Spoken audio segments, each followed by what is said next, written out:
Sheets तो solve हो जा रही सर, पर सर मुझे ये नहीं समझ आ रहा है कि मैं शीट्स कितनी बार सॉल्व करूँ वही सेम शीट्स। आप थ्योरी पढ़ोगे, थ्योरी के बाद में क्वेश्चंस करोगे, आपको जो भी होमवर्क दिया गया है। तो इसमें ऐसा नीट में जनरली स्टूडेंट के दिमाग में ये होता है कि मैं कई-कई बार उसी क्वेश्चंस को उन्हीं क्वेश्चंस को रिपीट कर लूँ तो ज़्यादा अच्छा रहेगा। पर मैं ये मानता हूँ कि ऐसा तो कर एंड तक पहुँचते-पहुँचते बहुत सारे क्वेश्चंस हो जाएँगे, तो उन्हीं क्वेश्चंस को बार-बार कितना रिपीट करोगे? थ्योरी रिपीट की जा सकती है, स्पेशली ऑर्गेनिक केमिस्ट्री में तो थ्योरी बार-बार रिपीट करनी ही पड़ती है। क्वेश्चंस सेम क्वेश्चंस को बार-बार, बार-बार करने से इतना फायदा नहीं होगा। आप फर्स्ट टाइम कुछ शीट करो, आपने जो भी पढ़ा है उसके साथ में शीट करो। शीट के क्वेश्चंस में आप टिक मार्क करते जाओ कि ये क्वेश्चन तो मुझसे फर्स्ट टाइम में सही हो गया। एंड में एनालिसिस करोगे, पहले क्वेश्चंस करोगे, उसके बाद उसके एनालिसिस करोगे। तो कौन-कौन सा क्वेश्चन फर्स्ट टाइम में सही हो गया, बहुत आसान सा क्वेश्चन था। कौन सा क्वेश्चन में तुम्हें सोचना पड़ा, है ना? और किस क्वेश्चन में तुम्हारा आंसर गलत हो गया, कौन सा क्वेश्चन तुमने छोड़ दिया।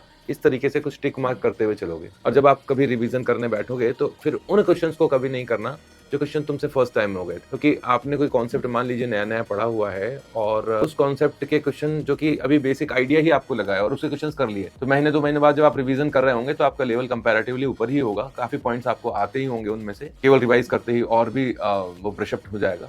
तो उस केस में आपको केवल वही क्वेश्चंस करने चाहिए जो कि आपने टिक मार्क किए हुए। ऐसा करने से टाइम जो नहीं बन रहे कंपैरेटिव हैं। हाँ, जो नहीं बने थे, फर्स्ट टाइम नहीं बने थे, फिर आपने उसका सॉल्यूशन देख लिया, उसका आंसर देख लिया, है ना?